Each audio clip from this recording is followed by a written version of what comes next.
Deuxième partie de ce MAG international sur l'N24 consacré à une semaine de présidence Biden. Alors David Benaïm, on en parle, on voit que c'est une semaine extrêmement chargée pour le nouveau président. Oui, 7 jours pleins en fonction pour l'administration Biden et déjà 40 décrets, déclarations ou mémorandums dans tous les domaines qui vont de la crise économique à la pandémie, on vient d'en parler, en passant par des renversements pour démanteler les actions des 4 années écoulées. En comparaison, Donald Trump avait signé une dizaine d'ordres exécutifs la première semaine. On le lui avait reproché d'ailleurs de gouverner par décret. Biden avait promis de ne pas le faire et pourtant, il s'y adonne encore davantage que son prédécesseur, histoire d'éviter la case Sénat autant que possible. Alors à l'époque de Trump, 90% de ses ordres exécutifs étaient pour réguler l'immigration, la construction de son mur à la frontière sud ou la mise en place de l'oléoduc sur les terres amérindiennes, le fameux pipeline Keystone XXL. Sur tous ces points, Joe Biden est passé par là. Fin de l'interdiction de voyage en provenance des 6 pays à majorité musulmane, une fois que les frontières seront rouvertes après la pandémie, bien sûr. Retour de l'accueil des réfugiés, arrêt immédiat de la construction du mur à la frontière mexicaine et d'autres mesures symboliques. Une mesure anecdotique, mais qui veut dire beaucoup. Dans la rhétorique, par exemple, on ne dira plus alien, légal ou illégal. L'administration notera désormais les ressortissants étrangers comme avec ou sans papier. Undocumented en anglais, et je peux vous dire que Alien, ça faisait quand même venu d'une autre planète. Pour moi, j'avoue que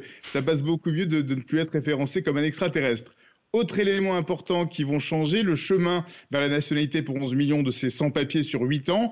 Également l'interdiction formelle de séparer des enfants de leurs parents en cas d'entrée illégale aux États-Unis. À noter, Stéphane, que les républicains ne se laissent pas faire et que les années Trump vont laisser des traces, notamment à travers les plus de 300 juges fédéraux qu'il a réussi à nommer à vie. Ces juges vont mener la vie dure à Joe Biden et ça commence déjà avec le blocage d'un magistrat du Texas qui a interdit à Joe Biden de mettre en place 100 jours sans déportation, comme il l'avait préconisé. Parmi les autres décrets marquants et surtout transformatifs pour la société américaine, l'annonce de la fin du système carcéral privé. C'est une révolution pour le système judiciaire américain qui fonctionnait énormément sur le profit de ces méga-prisons au modèle capitaliste parfois controversé. Biden a également signé de nombreux actes symboliques pour la reconnaissance des minorités, le retour des transgenres dans l'armée et un acte de dénonciation des actes discriminant les Américains d'origine asiatique. On sait qu'ils ont beaucoup souffert de cette dénomination du virus chinois par Trump. Et de par la diversité de son gouvernement, il affirme clairement, Joe Biden, vouloir faire de son mandat les 4 années les plus inclusives et les plus en phase avec les exigences contre les injustices raciales de l'histoire des États-Unis. Alors comment on peut évaluer à ce stade la manière dont ces mesures et cette politique est reçue par les Américains ?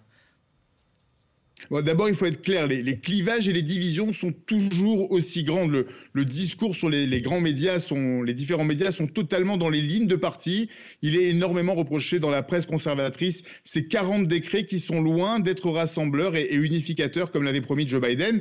Il dit vouloir être le président de tous les Américains, mais c'est vrai que son agenda est très pro-climat, ouvert sur les minorités, plus flexible sur l'immigration. Ça va totalement à l'encontre de ce qui caractérise l'Amérique républicaine et ça refoule forcément ceux qui n'ont pas voté pour lui. Dans les sondages, dans les premières enquêtes d'opinion qui ont été effectuées, à peine 7 jours après le début de son mandat, Biden est en moyenne plus populaire que Donald Trump ne l'a jamais été pendant les 4 ans de sa présidence, ou presque, en tout cas en moyenne. Mais ça reste dans les marges d'erreur, donc rien de révolutionnaire pour Biden. Ce qu'il faut noter, c'est que les Américains restent surtout dans les lignes partisanes. Sur les 3 enquêtes d'opinion que vous voyez à l'écran, pour la première, 2 tiers approuvent son travail. Sur HarrisX, 57-32 pour Ipsos.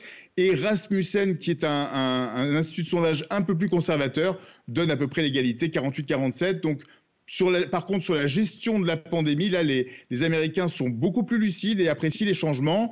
Dans les conférences de presse, le retour du Dr Fauci, on vient d'en parler, le visage qui rassure l'Amérique face à cette pandémie. Et les annonces et les décrets ne cessent de sortir pour le port du masque. Les changements de comportement sont clairement visibles. Dans les aéroports, je l'ai expérimenté personnellement cette semaine. Ça n'a absolument rien à voir avec les 10 mois qui viennent de s'écouler. Prise de température, test obligatoire avant de voyager, même masque obligatoire sous peine d'amende immédiate. Donc ça, vraiment, le changement, on peut le ressentir en ce moment aux États-Unis. Dans le style, c'est plutôt calme. Ouais.